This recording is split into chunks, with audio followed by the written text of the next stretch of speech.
Eestil on umbes 2 miljonit hektarit metsamaad. Umbes pool sellest kuulub riigile, teine pool eraomanikele. Vahel tundub, et kahetsusväärselt suur hulk metsamaad müüakse telefonipakkujate survel lageraieks ja halvemal juhul müüakse esivanemate pärandus maha lausa koos maaga. Õnneks on näiteid ka eeskujulikust põlvest põlve metsamajandamisest ja ka tugistruktuuridest, kes aitavad oma metsaga õigeid otsuseid teha. Lõuna-Viljandimaal otse vastu Läti piiri asub paarsada aastat vana Nava talu. Talu on näinud erinevaid päevi, nii rikkalike põllu- ja karjamaid esimese vabariigi ajal kui nõukaaegset mahajäetust. Talu noorperemees on Martin, kes on ise küll Tallinna inimene, kuid hoolitseb siiski selle eest, et 75 hektarit talumaad ja metsa oleks hoitud. Martini poeg Richard vaatab ja õpib ning talletab teadmisi, et kunagi ehk ise metsamajandamisega edasi minna. See oli ju täiesti maha jäetud, võsas siia ei tulnud ei teed ega elektrit, siin ei olnud ühtegi hoonet, kus saaks midagi teha. Mul isa ikkagi võttis sellise julge otsuse, et seda talu taastama hakata. See talu on siis paarsada aastat olnud tegelikult ühe suguvõsa liini käes, eks ole. Et ta on siis niimoodi isalt pojale pärandunud ja vahepeal lihtsalt olid mõned võõrad võimud vahel siis. Need on need andmed, mis meil on, jah, et ta on ikkagi olnud nagu meie esivanemate talu juba paarsada aastat, et ta on ikkagi selline metsamajandamise talu minu jaoks. Aga meie perekond on siin ka korraldanud suviti festivale, siin mulgikultuurifestivale. Ja eks ta on selline mõnus olemise koht ka, et see mets on lihtsalt selline lisaprodukt siin. Kuule, aga ma tahaksin seda metsa kangesti näha ka, et juba sul siin hoovi peal on väga võimsad suured puud, aga ma olen kindel, et siin metsas on veel lahedamaid. Nava talu metsad on kasvanud suures osas ise ja oma soodu. Tänaseks päevaks on talumaadest ei rohkem ega vähem kui 95% metsa all. Lähme siis vaatame need 300-aastased künnapuud üle, mis on meie au ja uhkus juba vanast ajast. Ja, siin. Kui vanalt fotolt paistavad künnapuud veel lagedalt kätte, siis nüüd tuleb nendeni jõudmiseks läbida metsateid. Saab veel off-roadimaks minna? Jaa.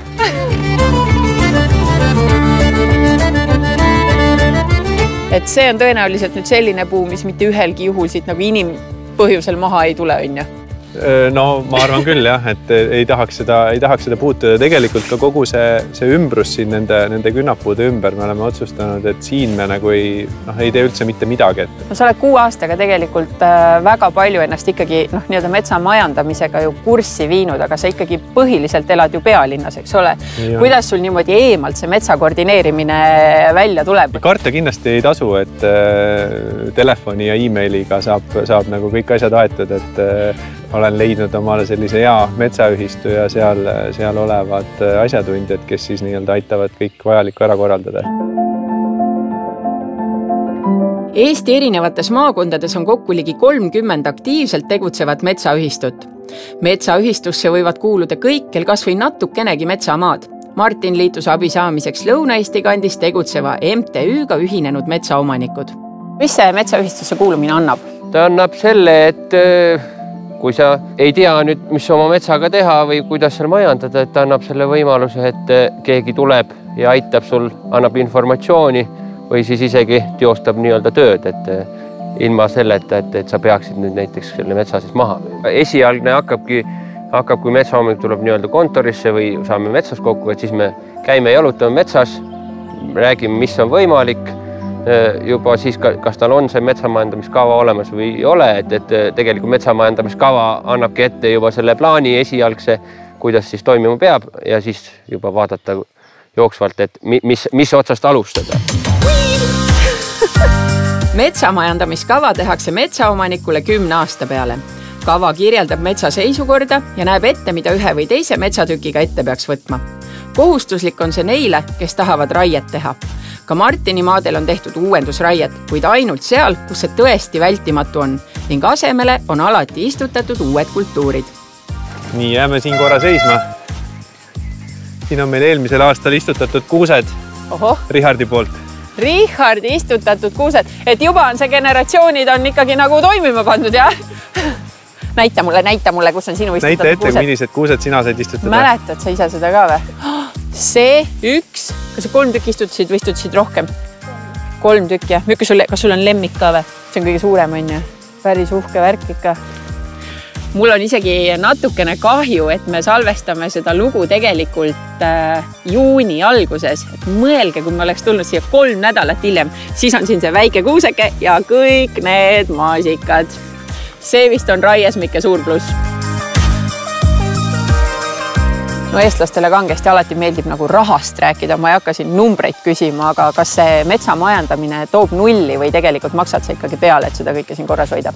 Mina võtan seda kui investeeringut, et siit nii-öelda lühiajalist tulu ma ei ole taga ajanud, et pigem see mingi väike raha, mis sa teenid metsamüügist, siis ma olen kõik selle siia tagasi investeerinud, sest siin on tulnud teha natukene nii-öelda rekonstrueerida maaparandussüsteemi, siis kraave, mis olid kunagi siin rajatud, aga olid kinni kasvanud, nii-öelda istutada uut metsa, hooldada metsa, et see kõik nagu nõuab samuti investeeringuid.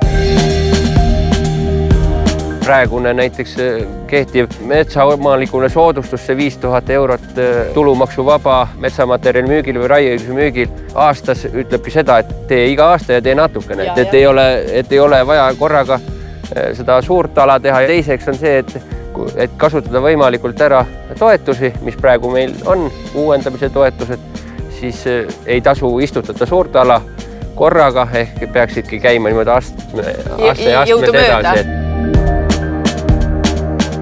Meeldib sulle siin Navatalus või? Mis sa teed siin üldse? Sa sõidad rattaga, siis sa saad konni vaadata. Mis sa siin meeldib? Puu otsa ronid ikka või? Paar korda olen roninud. Kas sul siin mingi oma lemmikpuu ka on? Ma arvan, et need kuused, mis ma istutasin. Need, mis sa ise istutasid, jah? Kas need on siuksed puud, mille eest sa käid nagu vahel käid vaatamas ka, et kuidas neil läheb ja kas nad on ikka alles? Iga kord ma käin seal vaatamas. Jah, vägev. Ma olen päris kindel, et ka sina metsaomanikuna oled üks nendest, kes on saanud telefonikõnesid, et ole hea, müü oma metsa soovitavalt veel koos maaga mulle mingi raha eest maha, eks ole. Mis on sinu argumendid see metsa endale jätta ja teda siis niimoodi jätkusuutlikult majandada? Miks sa seda ikka see perekonna pärand, et see on meie nii-öelda perekonnatalu ja ei näe põhjust seda ära müüa, et ei ole ka vajadust, et ei siis nagu nii-öelda raieõigust ega maad.